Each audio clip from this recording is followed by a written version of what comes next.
Hi hello ನಮಸ್ತೆ, ನಾನು ರಾಜು ಅಷ್ಟೇ. ನೀವು ನೋಡ್ತಿದ್ರ center point Kannada YouTube channel. Big boss season 12ರ ಫೈನಲ್ಗೆ ಡೇಟ್ ಕೂಡ ಫಿಕ್ಸ್ ಆಗಿದ್ದು, ಇದರ ಮಧ್ಯೆ ಇದೀಗ ಬಿಗ್ ಬಾಸ್ ಸೀಸನ್ 12ನ ಯಾರು ಗೆಲ್ತಾರೆ, ಯಾರು ನೆಚ್ಚಿನ ಸ್ಪರ್ಧಿ, ಜೊತೆಗೆ ಯಾರು ರನ್ನರ್ ಅಪ್ ಆಗ್ತಾರೆ, ಯಾರು ಥರ್ಡ್ ಪ್ಲೇಸ್ ಅಲ್ಲಿ ಇರ್ತಾರೆ, ಯಾರು ಫೋರ್ತ್ ಪ್ಲೇಸ್ ಅಲ್ಲಿ ಬರ್ತಾರೆ, ಮತ್ತು ಯಾರು ಫಿಫ್ತ್ ಪ್ಲೇಸ್ ಅಲ್ಲಿ ಇರ್ತಾರೆ, ಮತ್ತು ಯಾರು ಟಾಪ್ 6 ಅಲ್ಲಿ ಇರ್ತಾರೆ ಎನ್ನುವಂತ ಚರ್ಚೆ, ಸಮೀಕ್ಷೆ, ಪೋಲಿಂಗ್ ಎಲ್ಲವೂ ಕೂಡ ಜೋರಾಗಿ ನಡೀತಾ ಇದೆ. ಮತ್ತು ಸಾಮಾಜಿಕ ಜಾಲತಾಣದಲ್ಲಿ ವರ್ಕ್ ಮಾಡ್ತಾ ಇರುವಂತಹ ಅನೇಕ ವ್ಯಕ್ತಿಗಳನ್ನ ಮಾತಾಡಿಸಿದಾಗ ಅವರು ಕೂಡ ವಿಭಿನ್ನವಾದಂತಹ ಒಂದು ಜನಾಭಿಪ್ರಾಯವನ್ನ ಕೊಡ್ತಾ ಇದ್ರು. ಹಾಗಾದ್ರೆ ನಿನ್ನೆ ತನಕ ಯಾವ ಟ್ರೆಂಡ್ ಇತ್ತು, ನಾವು ಮಾಡಿದಂತ ಒಂದು ಪೋಲ್ ನಲ್ಲಿ ಯಾವ ಟ್ರೆಂಡ್ ಇತ್ತು, ಇವತ್ತು ಒಬ್ಬ ವ್ಯಕ್ತಿಯನ್ನ ಬಿಟ್ಟು ಮತ್ತೊಬ್ಬ ವ್ಯಕ್ತಿಯನ್ನ ಸೇರಿಸಿದಾಗ ಅವ್ರಿಗೆ ಎಷ್ಟು ಮತ ಬಂತು, ನಿನ್ನೆಯ ಸಮೀಕ್ಷೆ ಏನ್ ಹೇಳುತ್ತೆ, ಇವತ್ತಿನ ಸಮೀಕ್ಷೆ ಏನ್ ಹೇಳಿದೆ, ಮತ್ತು ಇದರಲ್ಲಿ ಯಾರು ಲೀಡಿಂಗ್ ಅಲ್ಲಿ ಇದ್ದಾರೆ, ಜೊತೆಗೆ ಸಾಮಾಜಿಕ ಜಾಲತಾಣದಲ್ಲಿ ವೈರಲ್ ಆಗ್ತಿರುವಂತ ಒಂದು ಸಮೀಕ್ಷೆಯ ವಿವರವನ್ನು ಕೂಡ ಕೊಡ್ತೀವಿ. ಅದರಲ್ಲಿ ಯಾರಿಗೆ ಎಷ್ಟು ಲಕ್ಷ ವೋಟ್ ಬಂತು, ಯಾರಿಗೆ ಕೋಟಿ ಹತ್ತಿರ ವೋಟ್ ಬಂದಿದೆ, ಯಾರು ವಿನ್ ಆಗುವಂತ ಸಾಧ್ಯತೆ ಇದೆ, ಮತ್ತು ಈ ಮೂರು ನಿನ್ನೆ ಆದಂತ ಪೋಲ್ ಆಗಿರ್ಬೋದು, ಇವತ್ತು ಆದಂತ ಪೋಲ್ ಆಗಿರ್ಬೋದು, ಮತ್ತು ಈ ಸಾಮಾಜಿಕ ಜಾಲತಾಣದಲ್ಲಿ ಹರಿದಾಡ್ತಿರುವಂತ ಆ ಪೋಲಿಂಗ್ ರಿಸಲ್ಟ್ ಏನಿದೆ, ಯಾರು ಫಸ್ಟ್ ಬರ್ತಾರೆ, ಯಾರು ಸೆಕೆಂಡ್ ಬರ್ತಾರೆ, ಇವೆಲ್ಲವನ್ನು ನೋಡೋದಕ್ಕಿಂತ ಮೊದಲೇ ತನಕ ನಮ್ಮ ಚಾನಲ್ ಸಬ್ಸ್ಕ್ರೈಬ್ ಮಾಡಿಲ್ಲ ಅಂದ್ರೆ ಈಗಲೇ ಸಬ್ಸ್ಕ್ರೈಬ್ ಮಾಡಿ, ಜೊತೆಗೆ ಕಾಮೆಂಟ್ಗಳ ಮುಖಾಂತರ ತಮ್ಮ ಅಭಿಪ್ರಾಯವನ್ನು ತಿಳಿಸಬಹುದು. ಎಸ್ ವೀಕ್ಷಕರೇ, ಈ ನಮ್ಮ ವಿಡಿಯೋನ ಕೊನೆ ತನಕ ನೋಡಿದ್ರೆ ನಿಮ್ಗೊಂದು ಕ್ಲಾರಿಟಿ ಸಿಗುತ್ತೆ. ಯಾರು ಗೆಲ್ಬಹುದು, ಯಾರಿಗೆ ಇಷ್ಟು ವೋಟ್ ಬಂದಿದೆ, ಯಾರು ಹೊಸದಾಗಿ ಎಂಟ್ರಿ ಆದ್ರು, ಆಟವನ್ನ ತೆಗೆದುಕೊಂಡಾಗ ನಾವು ಕೆಲವೊಬ್ಬ ವ್ಯಕ್ತಿಗಳನ್ನ ಎಕ್ಸಿಟ್ ಮಾಡಿ ಮತ್ತೊಬ್ಬ ವ್ಯಕ್ತಿಯನ್ನು ಸೇರಿಸಿದಾಗ ಅವ್ರಿಗೆ ಎಷ್ಟು ವೋಟ್ ಬಂತು ಎಲ್ಲವನ್ನ ಹೇಳ್ತೀವಿ. ಅದಕ್ಕೆ ಮೊದಲು ಇವತ್ತು ನಿನ್ನೆ ಸಂಜೆಯಿಂದ ಇವತ್ತರ ತನಕ ಬಿಗ್ ಬಾಸ್ ಆಟದಲ್ಲಿ ಏನೆಲ್ಲ ಒಂದು ವ್ಯತ್ಯಾಸ ಕಂಡು ಬಂದಿದೆ ಮತ್ತು ಏನೆಲ್ಲ ಡೆವಲಪ್ಮೆಂಟ್ ಆಗಿದೆ ಅಂತ ನೋಡ್ತಾ ಹೋದಾಗ, ಬಿಗ್ ಬಾಸ್ ಸೀಸನ್ ಈ ಸಲ 6 ಜನ ಕಂಟೆಸ್ಟೆಂಟ್ ಗಳನ್ನ ಶನಿವಾರ ಮತ್ತು ರವಿವಾರ ತಗೊಂಡು ಹೋಗ್ತಾರೆ. ಅಂದ್ರೆ ಜನವರಿ 17 ಮತ್ತು 18ಕ್ಕೆ ಟಾಪ್ 5 ಮತ್ತು ಟಾಪ್ 6 ಕಂಟೆಂಟರ್ ಗಳನ್ನ ಅಥವಾ ಸ್ಪರ್ಧಿಗಳನ್ನ ತೆಗೆದುಕೊಂಡು ಹೋಗ್ತಾರೆ. ಅದರಲ್ಲಿ ಮುಖ್ಯವಾಗಿ ಅದರ ಪ್ರಯುಕ್ತವಾಗಿ ಆಡಿಸಿದ ಟಾಸ್ಕ್ ನಲ್ಲಿ ಟಾಪ್ 6 ಒಳಗಡೆ ಒಬ್ಬ ಸ್ಪರ್ಧಿ ಹೋಗ್ತಾನೆ. ಅಂದ್ರೆ ಈಗಿರುವ ಸ್ಪರ್ಧಿಗಳಲ್ಲಿ ಒಬ್ಬ ಸ್ಪರ್ಧಿ ಹೋಗ್ತಾನೆ. ಎಲಿಮಿನೇಷನ್ ರೌಂಡ್ ಇದೆ, ಸಾಟರ್ಡೆ ಮತ್ತು ಸಂಡೇ ಎಲಿಮಿನೇಷನ್ ರೌಂಡ್ ಇದೆ, ಅದು ಬೇರೆ ಪ್ರೊಸೀಜರ್ ಆಗುತ್ತೆ. ಹಾಗಾಗಿ ಒಬ್ಬ ಸ್ಪರ್ಧಿಯನ್ನ ಕೆಲವೊಬ್ರು ಮಿಸ್ಅಂಡರ್ಸ್ಟ್ಯಾಂಡಿಂಗ್ ಮಾಡ್ಕೊಂಡಿದ್ದಾರೆ. ಒಬ್ಬ ಸ್ಪರ್ಧಿ ಟಾಪ್ 6 ಒಳಗಡೆ ಹೋಗ್ತಾನೆ. ಟಿಕೆಟ್ ಟು ಟಾಪ್ 6 ಕಂಟೆಂಡರ್ ಅಂದ್ರೆ ಟಾಪ್ 6 ಒಳಗಡೆ ಹೋಗುವಂತ ಒಬ್ಬ ಕಂಟೆಂಡರ್ ಈಗ ಟಾಸ್ಕ್ ನಡೀತಾ ಇದ್ದಾರೆ. ಅಲ್ಲಿ 8 ಜನ ಸ್ಪರ್ಧಿಗಳಿದ್ದಾರೆ. ಧ್ರುವಂತ್, ಅಶ್ವಿನಿ, ಕಾವ್ಯ, ಧನುಷ್, ರಘು, ರಾಶಿಕಾ, ಗಿಲ್ಲಿ ಮತ್ತು ಕಾವ್ಯ, ಹೀಗೆ 8 ಜನ ಸ್ಪರ್ಧಿ ಇದ್ದಾರೆ. ಅದರಲ್ಲಿ ಒಬ್ಬ ಕ್ಯಾಪ್ಟನ್ ಆದ ಕಾರಣಕ್ಕೆ ಒಬ್ಬನನ್ನ ಮಾರ್ಕ್ ಮಾಡಲಾಗಿದೆ. ಇವರು ಟಾಸ್ಕ್ ಆಡ್ಲಿಕ್ಕೆ ಅರ್ಹರು ಎನ್ನುವಂತ ಕಾರಣಕ್ಕಾಗಿ ಅದೇ ತರ ಬೇರೆ ಬೇರೆ ಗುಂಪನ್ನು ಮಾಡಿ ಬೇರೆ ಬೇರೆ ಟಾಸ್ಕ್ ಅನ್ನು ಆಡಿದಾಗ ಕಾವ್ಯ ಕೂಡ ಧನುಷ್ ಅವರ ಒಂದು ಗುಂಪಿಗೆ ಸೇರಿದೆ. ಅಂದ್ರೆ ಧನುಷ್ ಅವರು ಹೇಗೆ ಆಡ್ಲಿಕ್ಕೆ ಅರ್ಹರಿದಾರಲ್ಲ ಅಥವಾ ಸಿಲೆಕ್ಟ್ ಆಗಿದಾರಲ್ಲ, ಆ ಗುಂಪಿಗೆ ಕಾವ್ಯ ಅವರು ಕೂಡ ಬೇರೆ ಬೇರೆ ಟಾಸ್ಕ್ ಅನ್ನು ಆಡಿ ಕಾವ್ಯ ಸಿಲೆಕ್ಟ್ ಆಗಿದ್ದಾರೆ. ಮತ್ತೊಂದು ಆಟದಲ್ಲಿ ಅಶ್ವಿನಿ ಮತ್ತು ಅವರ ಸ್ನೇಹಿತರಾದಂತ ಮತ್ತು ಬೆಂಬಲಿಗರಾದಂತ ಅಥವಾ ಆಪ್ತರಾದಂತ ಧ್ರುವಂತ್ ಅವರ ಮಧ್ಯೆ ಒಂದು ಟಾಸ್ಕ್ ಆಗಿತ್ತು. ಆ ನೀರು ಎರೆಸಿದಾಗ ಅದನ್ನು ಸಹಿಸಿಕೊಳ್ಳುವಂತ ಒಂದು ಟಾಸ್ಕ್ ಆಗಿತ್ತು. ಅದನ್ನು ಸಹಿಸಿಕೊಂಡು ಪೋಲನ್ನು ಬಿಡ್ತಾ ಇದ್ರೆ ಅವರು ಆ ಗೇಮ್ ಅಲ್ಲಿ ವಿನ್ ಆಗ್ತಾರೆ ಮತ್ತು ಕಾವ್ಯ ಮತ್ತು ಧನುಷ್ ಅವರ ಲಿಸ್ಟ್ ಬರ್ತಾರೆ ಅನ್ನುವಂತ ಆಟ ಇತ್ತು. ಅದರ ರಿಸಲ್ಟ್ ತೋರಿಸಿಲ್ಲ. ಆದ್ರೆ ನಮಗೆ ಸಿಕ್ಕಂತ ಲೈವ್ ಅನ್ನು ನೋಡಿದ್ರೆ ನಮಗೆ ಸಿಗತ್ತ ಮಾಹಿತಿ ಪ್ರಕಾರ ಅಶ್ವಿನಿ ಅವರು ಗೆದ್ದಂತ ಸಾಧ್ಯತೆ ಇದೆ ಎನ್ನುವಂತ ಮಾತು ಸಿಕ್ಕಾಗ ಆಗ ಆ ಟಾಸ್ಕ್ ಕೂಡ ಕಂಪ್ಲೀಟ್ ಆಗುತ್ತೆ ಮತ್ತು ಅವರು ಕೂಡ ಧನುಷ್, ಕಾವ್ಯ ಮತ್ತು ಅಶ್ವಿನಿ 3 ಜನ ಆಗ್ತಾರೆ. ಅದಾದ ನಂತರ ರಘು ಮತ್ತು ರಾಶಿಕಾ ಅವರು ಒಂದು ಗೇಮ್ ಅನ್ನು ಆಡ್ಬೇಕಾಗತ್ತೆ. ಅವರು ಗೆದ್ದರೆ ಆಗ 4 ಜನ ಆಗ್ತಾರೆ. ಅಲ್ಲಿ ಒಬ್ಬ ಗೆಲ್ತಾನಲ್ಲ, ರಘು ಮತ್ತು ರಾಶಿಕಾ ಅವರ ಮಧ್ಯೆ ಗೆದ್ದಂತ ಒಬ್ಬನನ್ನ ಮತ್ತೊಂದು ನಂಬರ್ ಸೇರಿಸಿದಾಗ ಅಲ್ಲಿ ಧ್ರುವಂತ್, ಕಾವ್ಯ, ಅಶ್ವಿನಿ ಮತ್ತು ಈ ಇಬ್ಬರಲ್ಲಿ ಒಬ್ರು ಗೆದ್ದರು 4 ಜನ ಬರ್ತಾರೆ. ಆ 4 ಜನರಲ್ಲಿ ಒಬ್ಬರನ್ನ ಆಡಿಸಿದಾಗ ಅಲ್ಲಿ ಒಬ್ಬೊಬ್ಬ ಉಳ್ಕೊಳ್ತಾರೆ. ಆ ಒಬ್ಬೊಬ್ಬ ಉಳ್ಕೊಂಡವ್ರು ಅಂತಂದ್ರೆ ಜಸ್ಟ್ ಲೈಕ್ ಎಕ್ಸಾಂಪಲ್ ಅಂದ್ರೆ ಧನುಷ್ ಮತ್ತು ಕಾವ್ಯ ಆಡ್ರು ಅಂತ ತಿಳ್ಕೊಳ್ಳಿ. ಅಲ್ಲಿ ಧನುಷ್ ಗೆದ್ರು, ಅವರು ಫೈನಲ್ ಹೋಗ್ತಾರೆ. ಅಂದ್ರೆ ಆ ಫೈನಲ್ ಅಲ್ಲ, ಈ ಟಾಸ್ಕ್ ನ ಫೈನಲ್ ಹೋಗ್ತಾರೆ. ಅಂದ್ರೆ ಟಿಕೆಟ್ ಟು ಟಾಪ್ 6 ಕಂಟೆಂಟರ್ ನ ಫಸ್ಟ್ ಕ್ಯಾಂಡಿಡೇಟ್ ಆಗಿ ಹೋಗ್ತಾರೆ. ಅಂದ್ರೆ ಧನುಷ್ ಮತ್ತು ಕಾವ್ಯ ಅವರು ಆಡಿದ್ರು. ಆ ಆಟದಲ್ಲಿ ಧನುಷ್ ಗೆದ್ರು ಅಂತ ತಿಳ್ಕೊಳ್ಳಿ. ಅವ್ರು ಒಂದ್ ಕಡೆ ಬರ್ತಾರೆ, ಮತ್ತೊಂದ್ ಕಡೆ ಈಗ ಧ್ರುವಂತ್ ಮತ್ತು ಅಶ್ವಿನಿ ಅವರ ಆಟದಲ್ಲಿ ಅಶ್ವಿನಿ ಗೆದ್ರು. ಅಶ್ವಿನಿ ಅವರ ಒಂದ್ ಕಡೆ ಇರ್ತಾರೆ ಮತ್ತು ರಘು ಮತ್ತು ರಾಶಿಕಾ ಅವರ ಆಟದಲ್ಲಿ ಒಬ್ಬ ಗೆದ್ದಂದ್ರೆ ಅಶ್ವಿನಿ ಅವರು ಅವ್ರ ಜೊತೆ ಆಡ್ತಾರೆ. ಒಂದ್ ವೇಳೆ ಅಶ್ವಿನಿ ಅವರು ಗೆದ್ರೆ ಫೈನಲ್ಗೆ ಧನುಷ್ ಮತ್ತು ಅಶ್ವಿನಿ ಇರ್ತಾರೆ. ಅವರ ಇಬ್ಬರಲ್ಲಿ ಗೆದ್ದಂತವ್ರು ಒಬ್ಬ ಕ್ಯಾಂಡಿಡೇಟ್ ಆಗಿ ಟಾಪ್ 6ಗೆ ಹೋಗ್ತಾರೆ. ಅವರು ಈ ಎಲಿಮಿನೇಷನ್ ಇಂದ ಬಚಾವಾಗ್ತಾರೆ.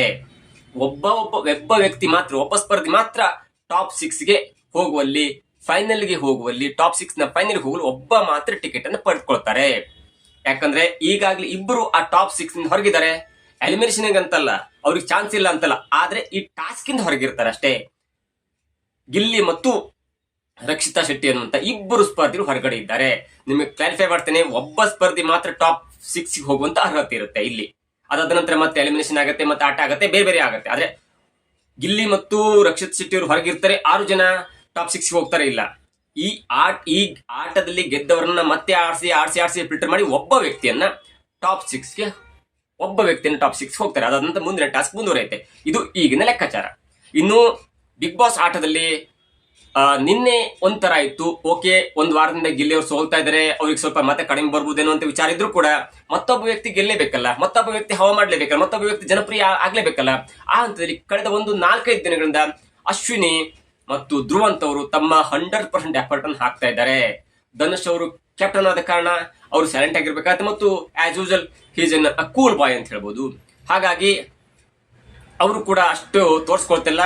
ಪದೇ ಟಾಸ್ಕ್ ಅಲ್ಲಿ ತೊಡಗಿಸ್ಕೊಳ್ತಾ ಇರೋರು, ಪದೇ ಟಾಸ್ಕ್ ಅಲ್ಲಿ ಕಾನ್ಸಂಟ್ರೇಟ್ ಮಾಡಿ ಆಡ್ತಾ ಇರೋರು, ಪದೇ ತಾನು ಗೆಲ್ಲೇಬೇಕಂತ ಹಠ ಮಾಡ್ತಿರುವಂತ ಇಬ್ರು ಅಂದ್ರೆ ಅವ್ರು ಆಪ್ತರಾದಂತ ಅಶ್ವಿನಿ ಮತ್ತು ಧ್ರುವಂತರು.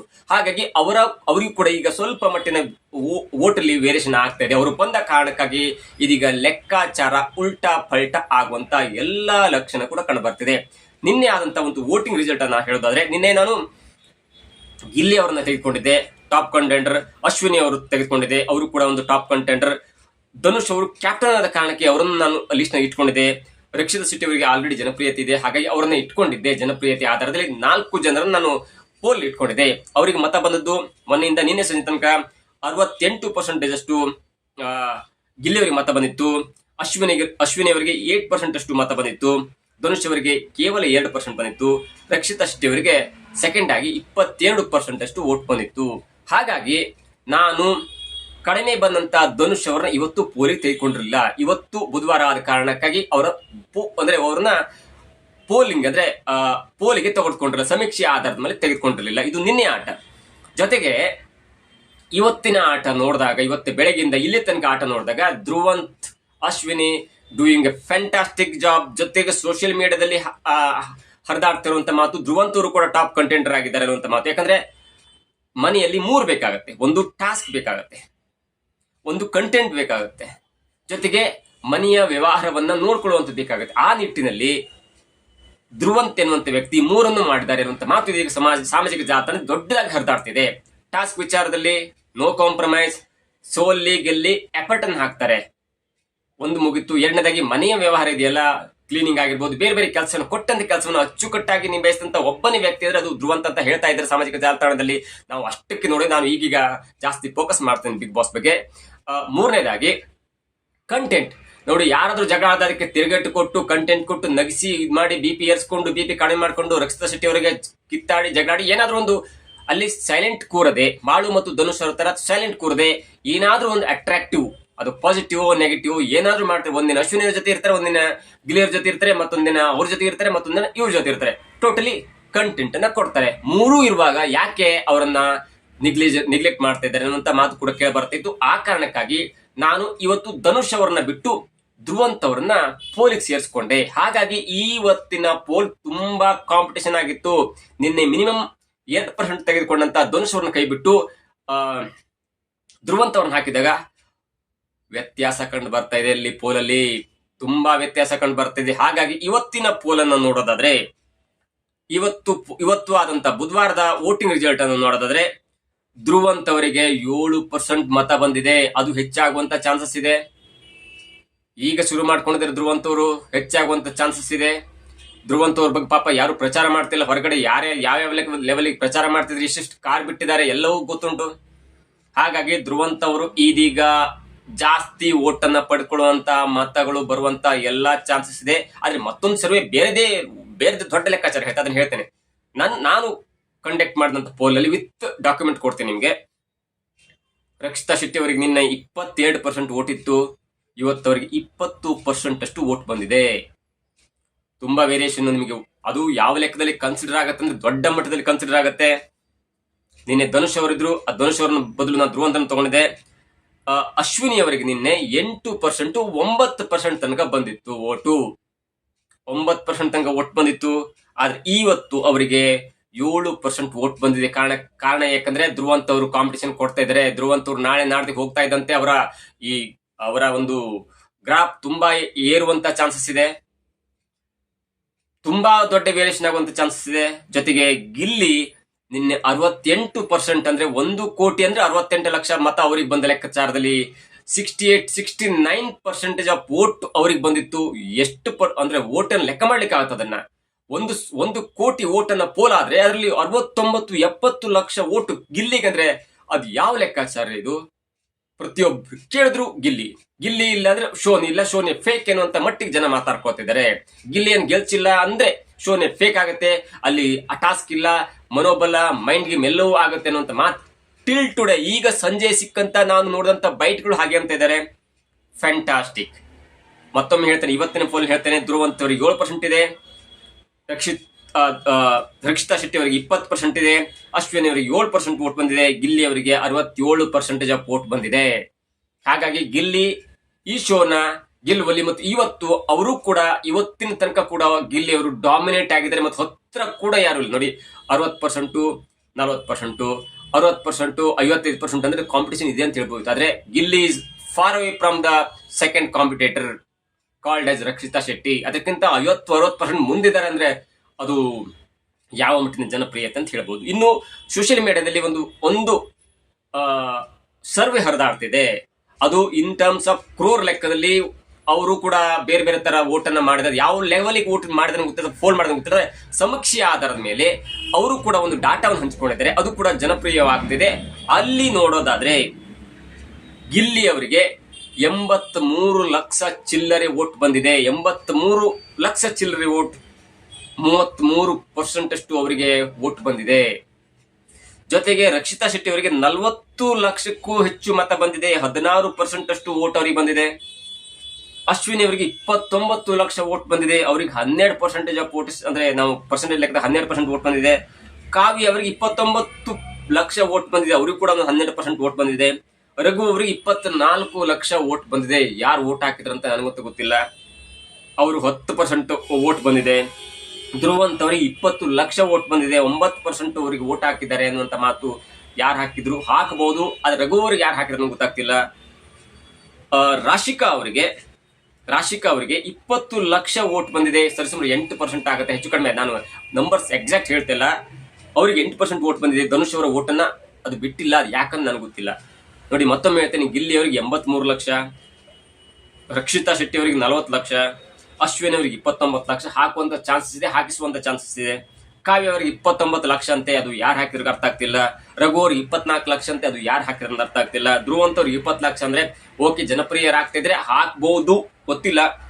ರಾಶಿಕಾ ಅವ್ರಿಗೆ 20 ಲಕ್ಷ ಅಂತ, ಯಾರು ಹಾಕಿದ್ರೆ ಗೊತ್ತಿಲ್ಲ, ಹಾಕ್ಬಹುದು. ಈಗೀಗ ಅವರು ಆಟದಲ್ಲಿ ತೊಡಗಿದ ಕಾರಣ ಹಾಕ್ಬಹುದು. ಹಾಗಾಗಿ ಈ ಮೂರು ಸಮೀಕ್ಷೆಯನ್ನು ನೋಡ್ತಾ ಇದ್ರೆ 83 ಲಕ್ಷ ಪಡೆದಂತ ಗಿಲ್ಲಿ, 70% ಪಡೆದಂತ ಗಿಲ್ಲಿ, ನಿನ್ನೆ 70% ಪಡೆದಂತ ಗಿಲ್ಲಿ, ಇವತ್ತು 67% ವೋಟ್ ಅನ್ನ ಪಡ್ಕೊಂಡಂತ ಗಿಲ್ಲಿ ಬಿಗ್ ಬಾಸ್ ಗೆಲ್ಲುವುದರಲ್ಲಿ ಯಾವುದೇ ಸಂಶಯ ಇಲ್ಲ. ಆದ್ರೆ ಮುಂದಿನ 4-5 ದಿನಗಳಲ್ಲಿ ಧ್ರುವಂತ್ ಯಾವ ತರ ಫೈಟ್ ಕೊಡ್ತಾರೆ, ಜೊತೆಗೆ ಕಾವ್ಯ ಮತ್ತು ಗಿಲ್ಲಿ ಅವರ ನಡುವೆ ಚಿಕ್ಕ ಪುಟ್ಟ ಇದೀಗ ವ್ಯತ್ಯಾಸ ಕಂಡು ಬರ್ತದೆ. ಅದು ಎಲ್ಲಿಯಾದ್ರೂ ಗಿಲ್ಲಿಗೆ ಪ್ಲಸ್ ಆಗತ್ತಾ ಮೈನಸ್ ಆಗತ್ತಾ, ಎಲ್ಲವೂ ಕೂಡ ಕಾದ್ ನೋಡ್ಬೇಕಾಗಿದೆ. ಒಂದಂತೂ ಸತ್ಯ, ಈ 3 ಪೋಲ್ಗಳಲ್ಲಿ ಗಿಲ್ಲಿ ಗೆದ್ದು ಬೀಗಿದ್ದಾನೆ. ಮತ್ತು ಬೇರೆ ಬೇರೆ ಅನೇಕ ರೀತಿಯ ಪೋಲ್ ಮಾಡಿದವರು ಕೂಡ, ಪೋಲ್ ಜೊತೆಗೆ ಬೇರೆ ಬೇರೆ ವ್ಯಕ್ತಿಗಳು ಕೂಡ ಅಲ್ಲಿ ಮತವನ್ನು ಹಾಕಿದ್ದಾರೆ. ಬೇರೆ ಬೇರೆ ವ್ಯಕ್ತಿಗಳು ಅಂದ್ರೆ ಸೋಷಿಯಲ್ ಮೀಡಿಯಾದವರು, ದೊಡ್ಡ ಸ್ಯಾಟಲೈಟ್ ಮಾಧ್ಯಮಗಳು ಕೂಡ ಜನರನ್ನು ಮಾತಾಡಿಸಿದಾಗ ಅಲ್ಲೂ ಕೂಡ ಗಿಲ್ಲಿ ಅನ್ನುವಂತ ಮಾತಿದೆ. ನೋಡಿ, ಆ ಕಲರ್ಸ್ ಕನ್ನಡಕ್ಕೆ ಸಂಬಂಧಪಟ್ಟಂತೆ ಒಬ್ಬ 99 ವೋಟ್ ಹಾಕ್ಬಹುದು, ಆದ್ರೆ ನಮ್ಮಲ್ಲಿ ಒಂದೇ ಒಂದು ವೋಟು. ಹಾಗಾಗಿ ಇಲ್ಲಿ ಪ್ರತಿಯೊಂದು ವೋಟ್ ಕೂಡ ಬಹು ಮುಖ್ಯವಾಗಿ ಕನ್ಸಿಡರ್ ಆಗುತ್ತೆ. ನಾವು ಯಾರನ್ನು ಕೂಡ ಹಾಕಿ ಅನ್ನುವಂತ ಪೋಲ್ ಮಾಡ್ತಿಲ್ಲ, ಜಸ್ಟ್ ಯಾರಿಗೆ ಮತ ಹಾಕಿ ಅಂದ್ರೆ ನಿಮ್ಮ ಅಭಿಪ್ರಾಯ ಏನು ಅಂತ ಒಂದು ಕೇಳ್ತೇವೆ. ಆದ್ರೆ ಬೇರೆ ಬೇರೆ ತವರು ವೋಟ್ ಹಾಕ್ಸ್ತಾರೆ, ಇಲ್ಲಿ ವೋಟ್ ಹಾಕ್ಸಲ್ಲ, ತಮ್ಮ ಸ್ವಂತ ಬುದ್ಧಿಯಿಂದ ವೋಟ್ ಹಾಕ್ತಾರೆ. ಹಾಗಾಗಿ ಇದು ಅತ್ಯಂತ ಪ್ರಮುಖ ರಿಸಲ್ಟ್ ಆಗತ್ತೆ. ಬೇರೆ ಬೇರೆ ಮೊಬೈಲ್ ಇಸ್ಕೊಂಡು ಬೇರೆ ಬೇರೆ ಇದರಲ್ಲಿ ಆಪ್ ಅಲ್ಲಿ ಹೋಗ್ಕೊಂಡು 99 ವೋಟ್ ಅನ್ನು ಹಾಕ್ಬಹುದು, ಆದ್ರೆ ನಮ್ಮಲ್ಲಿ ಹಾಗಿಲ್ಲ. ಯಾರಿಗೆ ಮನ್ಸಿದೆಯಲ್ಲ ಅವ್ರು ಮಾತ್ರ ಮೊಬೈಲ್ ನೋಡ್ತಾ ಇರುವಾಗ ಬಂದ್ರೆ ಅದನ್ನ ಓಕೆ ಅಂತ ಓದ್ತಾರೆ. ಹಾಗಾಗಿ ಒಂದು ವೋಟ್ ಆಗಿ ಕನ್ಸಿಡರ್ ಆಗುತ್ತೆ, ಆದ್ರೆ ಅವರ ಒಂದು ವೋಟ್ 99 ವೋಟ್ ಆಗಿ ಕನ್ಸಿಡರ್ ಆಗುತ್ತೆ. ಎಲ್ಲವೂ ಕೂಡ ಕಾದ್ ನೋಡ್ಬೇಕಾಗಿದೆ. ಆದ್ರೆ ಸಮೀಕ್ಷೆಗಳ ಪ್ರಕಾರ ಬಿಗ್ ಬಾಸ್ ಗೆಲ್ಲುವುದು ಗಿಲ್ಲಿ ಎನ್ನುವುದು ಈಗಲೂ ಕೂಡ ಸಾಬೀತಾಗಿದೆ. ನಾಳೆ ಬೆಳಗ್ಗಿಂದ ನಾಳೆ ಸಂಜೆಗೆ ಮತ್ತೆ ಏನಾದ್ರು ವೇರಿಯೇಷನ್ ಆಗುತ್ತೆ ಅನ್ನೋದು ಕೂಡ ನಾವು ತಿಳಿಸ್ತೇವೆ. ಇದಾಗಿತ್ತು ಇವತ್ತಿನ ವಿಶೇಷ. ನೋಡ್ತಾರೆ centre point Kannada YouTube channel.